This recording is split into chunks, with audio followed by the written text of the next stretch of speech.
Halo Sobat Unja Smart Podcast, kembali lagi bersama kami tentunya dalam Unja Smart Podcast hari ini tentunya bersama saya Malika Hijriati Dewi, presenter Unja TV sekaligus presenter dari Unja Smart Podcast. Nah, senang sekali hari ini karena kita kehadiran tentunya narasumber yang sangat-sangat luar biasa dan tak lain dan tak bukan adalah seorang mahasiswa dan mahasiswi Universitas Jambi. Tepuk tangan dulu dong. Keren banget ya. Aduh, sebenarnya aku juga sedikit sangat-sangat excited dan agak grogi juga sebenarnya ya, karena di sini mahasiswa dan mahasiswa memang benar-benar luar biasa sekali prestasinya. Nah, kita mau tahu lebih dalam kira-kira apa aja sih tips dan trik agar bisa mengikuti program-program luar biasa dan bisa menjuarai lomba-lomba yang kece abis di tingkat nasional maupun di internasional. Oke, langsung saja kita sapa narasumber hari ini. Halo semuanya. Halo. Aku udah jadi Kak Melisa ya. Jadi aku Kak Malika. Gak usah panggil kakak, panggil Malika aja ya. Oke, gimana kabarnya teman-teman hari ini? Alhamdulillah baik. Baik ya.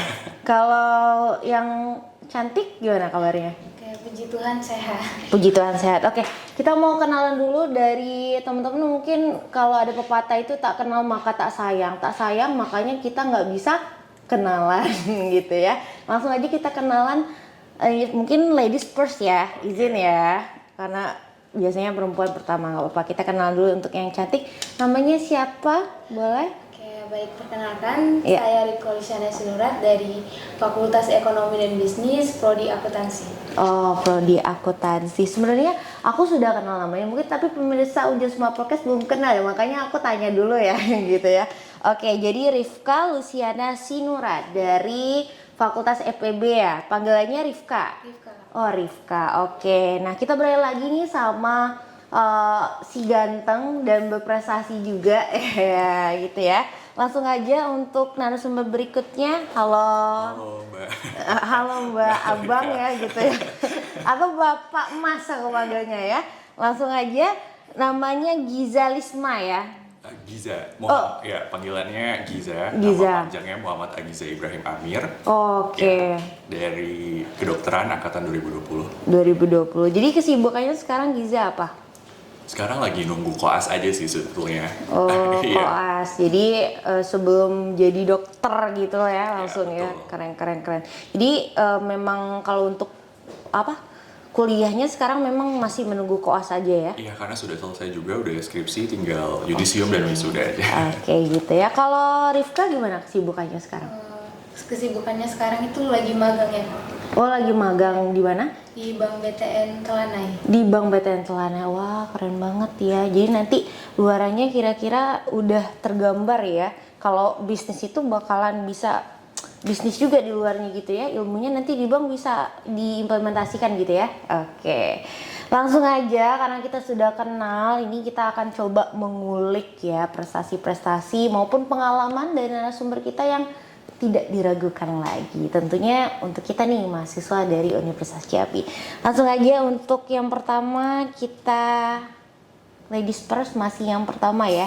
Untuk Rifka dulu nih kita mau tanya-tanya. Nah, kemarin ada peluncuran ya di Unja Aceh ID bahwasanya Rifka ini meraih juara 2 lomba apa? Lomba menari ya waktu itu ya, lomba menari di provinsi Papua Barat, juara 2 menari di Papua Barat. Nah, kira-kira nih mau tanya lebih dalam, apa sih yang memotivasi Rifka sehingga mengikuti lomba tersebut dan sesuai sama passionnya juga ya, bakatnya juga. Kemudian kira-kira apa nih yang paling mendasar yang bisa mendorong Rifka untuk mengikuti lomba-lomba yang keren dan targetnya bisa jadi juara gitu. Silakan. Baik, sebelumnya saya mau bercerita secara singkat bahwasanya saya itu alumni pertukaran mahasiswa Merdeka angkatan 3 di Sorong, Papua Barat, tepatnya di Universitas Muhammadiyah Sorong. Nah, selama berlangsungnya kegiatan PMM ini saya cukup aktif di berbagai kegiatan. Saya aktif berkepanitiaan di event-event yang diadakan selama PMM. Saya juga mengikuti kegiatan kontribusi sosial di Kampung Papanlap, tepatnya di Misol Raja Ampat. Nah, tidak hanya itu, saya juga bergabung dalam 1 hari mengabdi di tanah Papua.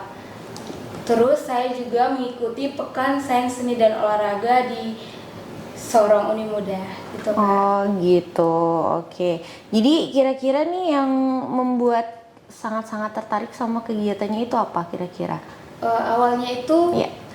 kan kami sudah di sana Kak, saya ingin ini Kak, belajar budaya di Papua. Oh, Saya gitu. tertarik gitu Kak dengan tarian-tarian Papua, sehingga ketika pendaftaran pesona ini Iya. buka, kami dan teman-teman membentuk tim, Ya. lalu kami berdiskusi bersama untuk lomba ini Kak. Oh gitu ya. Jadi berawal dari pertukaran di sana, kemudian juga kira-kira apa nih kira-kira kreativitas ataupun inovasi nantinya yang bisa Rifka lakukan di sana sesuai dengan bakatnya juga ya, menari gitu ya. Dan alhamdulillah juara 2. Nah itu tapi mewakili Universitas Jambi ya begitu ya? Kalau di sana itu kami mewakili tim PMM Kak. Oh tim pertukaran, ya. PMM, tapi dari Universitas Jambi juga ya Iya. PMM-nya. Oke baik. Nah kalau tadi kita udah bicara nih sama Rifka, boleh ya kita langsung bicara lagi nih sama yang ganteng di sebelahnya ya, karena yang cantiknya sudah berbicara juga. Kita coba diskusi nih atau tanya-tanya langsung juga sama Giza. Nah kalau Rifka juara 2 tari multikultural di Sorong Papua. Nah kalau Giza ini merupakan mahasiswa juga dari Fakultas Ilmu Kedokteran dan Kesehatan yang berhasil mendapatkan kesempatan yaitu pertukaran program Indonesian International Student Mobility Awards ataupun ISMA di Palaki University Ceko ya gitu ya. Betul. Keren banget. Nah, kalau tadi kita udah bincang motivasi dari Rifka, kita coba bincang motivasi nih dari Giza. Kalau Giza nih, apa nih yang memotivasi Giza bisa sampai ke Ceko, dari Jambi ke Ceko gitu ya? Ceko itu bukannya yang itu ya, nuangin air itu? Itu Teko. Oh, Ceko. Kirain itu Ceko ya, beda ya. Beda, Ini beda. di negara Eropa. Udah pernah belum nih sahabat Unja sama podcast ke Eropa? Nanti kita nyusul ya minggu depan. Amin ya, semoga ketularan. Oke, langsung aja nih. Giza, apa nih yang membuat Giza sangat bermotivasi ataupun semangat banget nih ngejar targetnya ke Ceko Eropa gitu. Silakan. Oke, jadi kalau bicara masalah motivasi, Iya. mungkin agak flashback dulu waktu kecil. Ini mungkin sedikit klise ya terkait motivasi, karena Oke. siapa sih yang nggak mau keluar negeri gitu Benar, ya? benar Ya kan? banget, ya. Dan itu juga membuat saya tertarik banget untuk bisa keluar negeri dan juga bisa belajar di luar negeri seperti apa lingkungannya, kemudian sistemnya seperti apa. Dan juga terlebih lagi dulu waktu SD ya, saya tuh melihat teman-teman saya juga rasanya pada kompetitif semua, lingkungannya tuh pada kompetitif, bahkan sampai SMA pun semuanya pada kompetitif. Dan kalau saya lihat rekam jejak mereka sekarang, mereka tuh banyak banget yang sekarang kuliahnya di luar negeri. Teman-teman saya ada yang di Jerman, ada yang di Jepang, ada yang di Australia dan segala macam. Dan itu secara nggak sadar ngebentuk saya untuk saya bisa juga nih kayak mereka kayak gitu.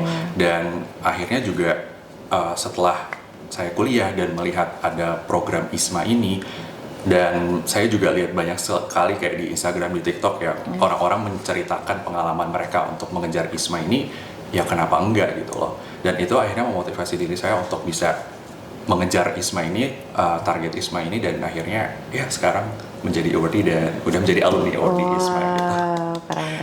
Keren banget ya. Aduh, berarti memang dari ngelihat lingkungannya yang kompetitif ya harus juga kita motivasi juga, kalau dia bisa kenapa kita nggak bisa gitu ya. Nah, ini anak-anak muda zaman sekarang nih harus nyontoh yang kayak gini nih. Jangan main gawai terus, gadget terus ya. Harus bisa apa nih targetnya ataupun goals kita ke depan gitu ya.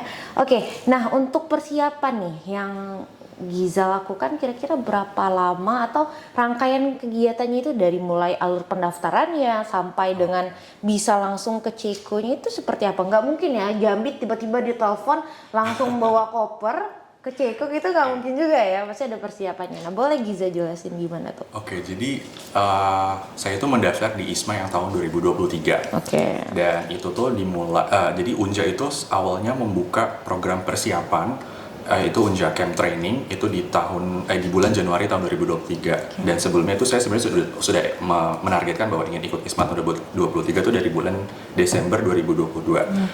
Oke, terus pas melihat ada pengumuman untuk Unjakem ini, saya ikut daftar lah untuk seleksi dan segala macam, dan dari situ alhamdulillah lolos dan masuk 10 besar di sana, dan akhirnya Unja pun melatih dan mempersiapkan para calon awardee-nya untuk mengikuti program ISMA ini.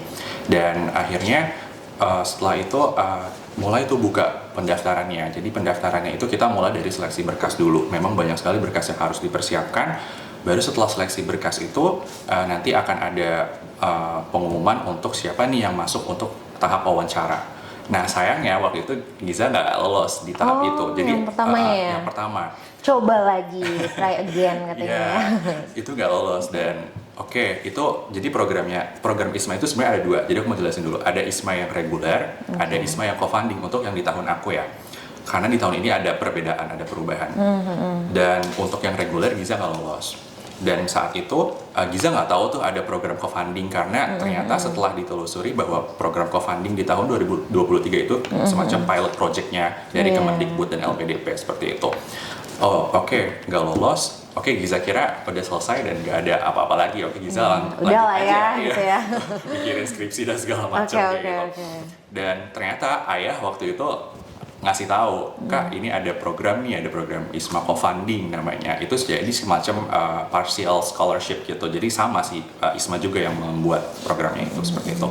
Terus ayah udah ngasih lampu hijau, nggak apa-apa nih ya, ikut. Iya nggak apa-apa, ikut aja kayak gitu. Oke, jadi mulai daftar lagi. Jadi seleksinya sama juga dari awal, pendaftaran berkas lagi dan segala macam. Baru setelah itu masuk ke wawancara, dan dari wawancara itu ya alhamdulillah lolos jadi awardee. Itu kurang lebih berapa ya? Mungkin sekitar 5 bulanan kali ya. Dari semua prosesnya. Ya. Karena kalau dihitung dari yang reguler ya sampai yang co-funding sekitar. Kalau 6 bulan bisa nanti kita buat acara ya, kalau 6 bulan ya. Aduh keren banget ya. Berarti memang nggak mudah juga untuk bisa mencapai hal yang seperti itu. Nah itu teman-teman sahabat Unja Smart ya. Nah kita beralih nih sama Rifka. Kalau Rifka nih gimana nih persiapannya? Kalau Giza tadi 5 bulan, kalau Rifka berapa lama? Atau sama ya kira-kira ya? Hampir sama sih, Kak. Hampir sama juga. Saya itu kurang lebih 1 tahun ya, Kak. Oh. Soalnya untuk informasi pendaftaran PMM ini saya udah tahu dari semester 3. Namun saat saya semester 3 saya ingin mendaftar, Kaprodi saya itu tidak mengizinkan saya, Kak. Karena untuk mengikuti kampus Merdeka itu minimal masuk semester 5, Kak. Nah di situ saya sedikit bersedih, namun saya tidak berlarut dalam kesedihan saya. Setelah itu, seiring berjalannya waktu, saya mempersiapkan diri saya untuk mencari informasi-informasi terbaru terkait pendaftaran PMM ini. Untuk saya mendaftarkannya nanti setelah saya masuk semester 5, Kak. Oke, baik. Jadi Rifka hampir 1 tahun juga ngumpul informasi, tapi kalau Giza ini bisa dibilang juga sebelumnya pernah gagal, mungkin hampir sama juga ya, 1 tahun juga ya. Jadi itu tuh lama juga ya, ingat ya. Aduh, ini memang harus dipersiapkan matang-matang kalau kita memang mau menuju tujuan kita ataupun targetnya bisa tercapai gitu. Oke, nah kalau kita sudah bahas nih tentang persiapannya, berikutnya kira-kira apa nih yang teman-teman bisa dapatkan dari kegiatan tersebut, entah itu benefitnya. Selain ilmu kan pasti ada yang lain dong, relasi atau seperti apa. Apalagi nih si Giza udah di Eropa, kira-kira perbedaan kulturalnya antara Indonesia terutama Jambi lah ya, itu seperti apa? Nah boleh nih dari Giza dulu, apa aja nih yang didapat atau pengalaman yang aduh berkesan banget ya, yang tidak terlupakan gitu di sana. Boleh nih Giza, silakan. Oke, jadi kalau perbedaannya ya, itu pertama kali waktu sampai di Praha, di Ceko, di ibu kotanya. Itu rasanya mungkin yang paling terasa itu cuaca. Oh cuaca. Ya cuaca, karena di sana waktu saya datang ke sana tuh kebetulan late summer, jadi kayak mau masuk ke autumn, ke gugur, baru ke winter. Jadi mulai agak cukup dingin ya, bedanya sekitar ya 20-30 derajat kayak gitu. Oh, so cool. Dingin banget kebetulan. Ya. Dan kemudian juga, dan di situ saya bersama 50 awardee lainnya ya, jadi dari seluruh Indonesia juga. Jadi untuk perwakilan Indonesia hanya Giza? Perwakilan Indonesia ada 50 orang, yang ke Ceko ya, untuk yang ke Oke. Ceko aja. Itu dari ya 40 dari program sarjana, 10-nya lagi dari program vokasi, untuk vokasi seperti itu. Dan hal yang paling menarik ya kalau misalkan di sana itu sebetulnya adalah kebersamaannya. Jadi, Apa tuh? jadi saya tuh tinggal di kota Olomouc, itu sekitar 3 jam dari Praha, dari ibu kotanya. Dan kita itu di sana tuh tinggal di satu dormitory, dari satu asrama. Dan kebetulan kalau di asramanya saya itu ada sekitar 20 mahasiswa Indonesia yang bareng juga sama saya, dan sisanya itu di tempat lain. Dan di situ kita kebetulan satu lorong itu orang Indonesia, atau satu lorong itu. Dan akhirnya saya bareng terus dong sama mereka, dan kemana-mana pun bareng sama mereka. Dan di sana pun juga saya punya peer isinya berlima, dan itu kemana-mana kita selalu main terus, kita selalu belajar bareng dan masak bareng, ya hidupnya bareng semua. Berarti belajarnya itu lebih ke alam gitu ya, di luar outdoor gitu? Oh enggak, belajar tetap ada kuliah di kelas segala macam, gitu. cuman secara kehidupannya saya lebih banyak sama mereka kayak gitu, kemana-mana sama mereka kayak gitu. Dan hampir tiap hari tuh kita masak, kita segala macam yang kayak anak kosnya Jambi lah ya gitu ya, itu kos yang di Ceko bedanya. Kebetulan saya tuh di sini nggak dapet yang kayak gitu, jadi kayak lebih individual lah kalau di sini jatuhnya. Kalau di sana saya kebetulan bareng-bareng, dan saya pribadi sebetulnya bukan tipe orang yang seperti itu. Jadi ketika ke sana itu harusnya sebetulnya saya mikir bakal jadi kesulitan nih untuk saya di sana untuk beradaptasi dan segala macam, karena satu kamar isinya bertiga. Saya punya semacam kayak privacy seperti itu yang sebetulnya ada boundariesnya ya. Nggak bisa, yang belum pernah saya coba untuk ini nih dobrak kayak gitu.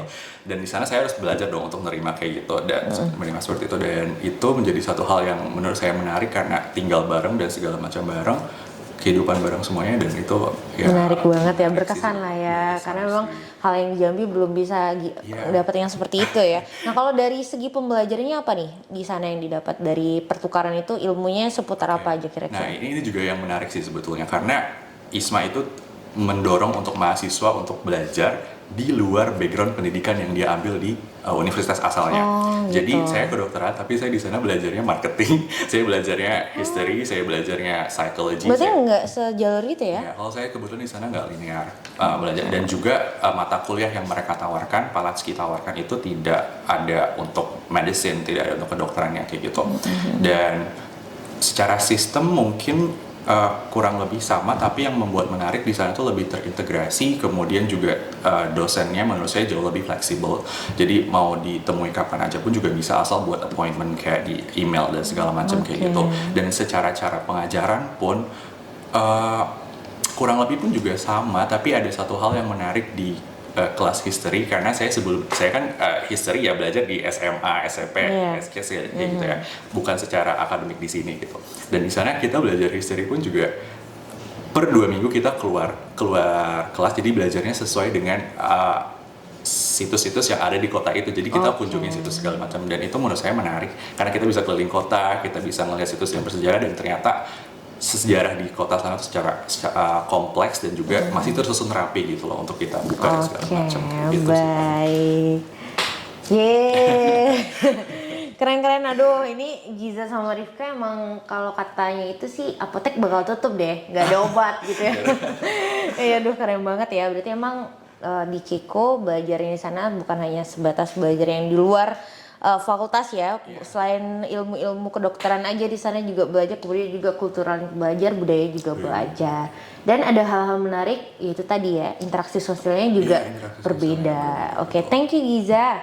Nah berikutnya kita tanya lagi nih sama si cantik Rifka. Nah kalau Rifka nih apa aja nih dapat, mungkin dari programnya juga, atau mungkin hampir sama dengan Giza juga. Nah kemudian dari setelah mendapatkan juara 2 itu kira-kira apa nih relasi ataupun tindak lanjut dari kegiatan itu, atau mungkin benefitnya juga ya, apa aja yang didapatin? Boleh nih Rifka jelasin, silakan. Baik. Sebenarnya hampir sama dengan Kak Giza, cuman saya versi Indonesianya ya.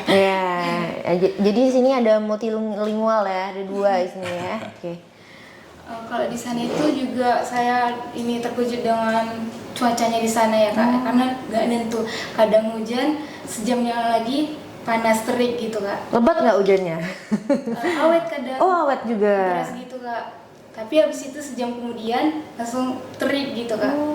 Oke. Dan juga suhu di sana lumayan tinggi ya Kak, Lumayan panas. tinggi, panas banget Iya. di situ ya. Terus juga kalau interaksi sosialnya seperti apa? Terus tadi benefit dari kegiatannya apa aja yang udah Rifka dapatin? Untuk benefitnya itu ada banyak ya Kak, soalnya kita itu ini berinteraksi dengan teman-teman dari seluruh Indonesia ya Kak, Iya. dengan latar belakang agama, suku, budaya yang berbeda.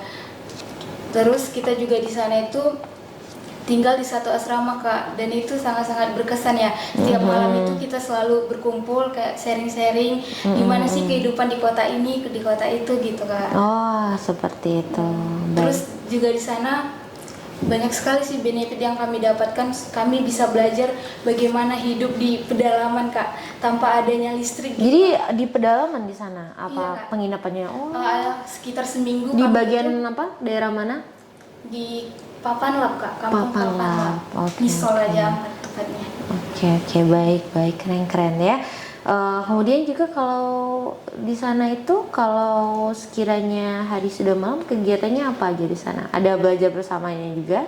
Oh, kalau di sana itu Kak, setiap malamnya itu ya berkumpul gitu Kak untuk sharing-sharing kegiatan selama seharian perlu itu ngapain aja gitu Kak. Oh iya. Kemudian lokasi dari ikut lomba tari itu di mana? Di tempat itu kah atau memang Rifka harus keluar gitu ya? Lokasinya seperti apa? Dapat informasinya juga dari mana itu?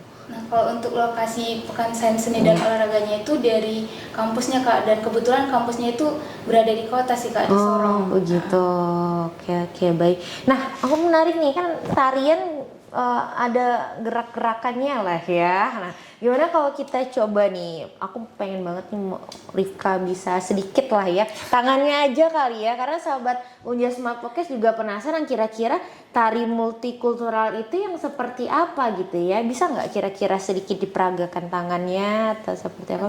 Bisa ya? Kebetulan kalau di Papua itu kan gerakannya itu kebanyakan lompat-lompatan aja. Oh gitu, yang kayak gini ya. Bukan kayak kalau Jawa kan lentik-lentik Oke. gitu kan. Kalau Papua lebih kayak lompat-lompat gitu Oh, kan. seperti itu. Tapi bisa sedikit digerakkan tangannya ya. Mau penasaran banget ya kira-kira tari multikultural itu seperti apa gitu ya. Bisa? Lebih ke gerakan kaki sih Kak untuk lompat-lompat. Oh, jadi tangan agak kurang. Kayak tangan lebih kayak banyak diamnya gitu. Oh, tangannya banyak diam. Jadi lompatnya kayak Lebih ke kaki sih. ke kakinya. Oke.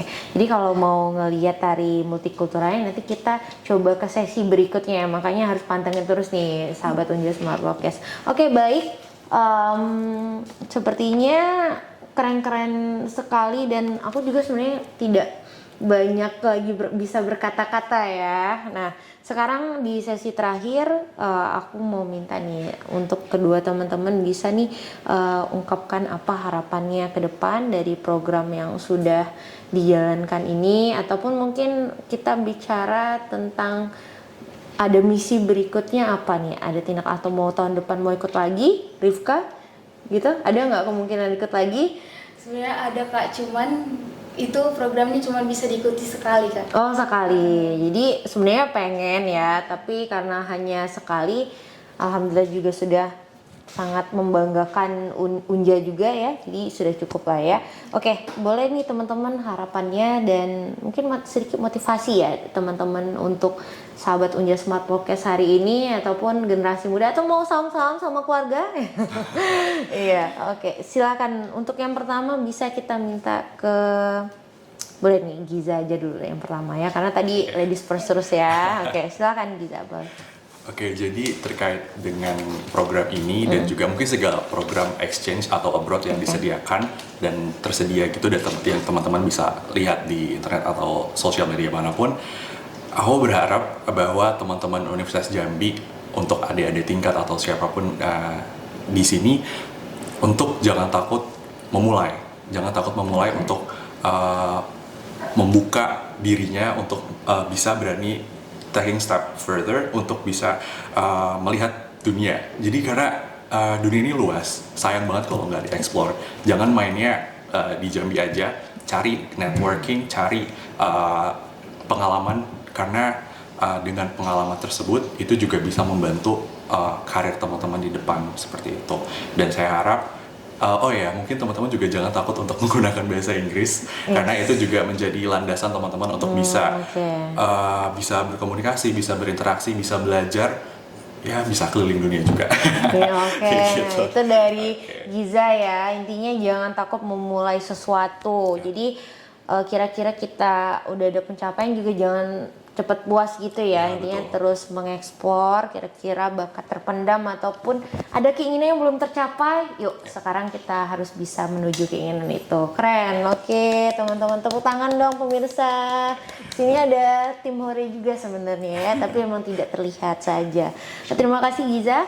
Nah, berikutnya kita mau dengar nih harapan ataupun motivasi dari Rifka. Boleh sampaikan, silakan. Oke, ada pun yang mau saya sampaikan, ada banyak pengalaman baik yang bisa kita ambil dari kampus Merdeka, terutama pertukaran mahasiswa Merdeka. Jadi jangan sia-siakan kesempatan yang dimiliki selama berkuliah dan teruslah aktif dan semangat untuk belajar di luar kampus, terutama belajar lintas budaya dan belajar toleransi. Dan semoga teman-teman semua memiliki semangat untuk terus berjuang, mencoba kesempatan baru. Muda berkelana, tua bercerita. Oke, tua berkelana, muda? Muda berkelana. Oh, muda. tua bercerita. Mudanya dulu berkelana ya, baru tuanya bercerita. Baik, tepuk tangan sekali lagi untuk kedua narasumber kita. Baiklah pemirsa, itu tadi dari kedua narasumber kita dan tentunya juga banyak sekali hal-hal positif dan hal-hal yang berkesan dari kedua narasumber kita yang sudah banyak pengalamannya ya. Semoga teman-teman di sini sukses selalu dan ditunggu gebrakan berikutnya untuk Unja. Tapi yang udah tamat bisa lah ya nanti berkontribusi juga untuk junior-juniornya nanti ya, boleh dididik nih. Kira-kira bisa menjadi regenerasi penerusnya ke Ceko atau mungkin beda ke itu ya, Kapadokia ya, ada balon itu ya. It's my dream mas, not her gitu ya. Oke, baik. Dan tentunya juga sedikit motivasi juga dari saya Malika. Intinya anak muda harus terus berkarya, terus semangat ya karena masih muda, energinya juga masih kuat. Ayo manfaatkan masa muda kalian untuk hal positif dan terus mengukir prestasi agar bisa membanggakan keluarga, masyarakat maupun Indonesia. Baik, terima kasih. Saya Malika Hijrati Dewi mengucapkan terima kasih juga untuk semua kru dan pihak yang membantu acara ini. Semoga nanti bisa dalam kesempatan kita ngobrol-ngobrol lagi, Rifka dan Giza. Dan sampai jumpa di episode Unja Smart Podcast berikutnya. Saya Malika Hijrati Dewi, pamit undur diri. Terima kasih dan sampai jumpa. Assalamualaikum warahmatullahi wabarakatuh.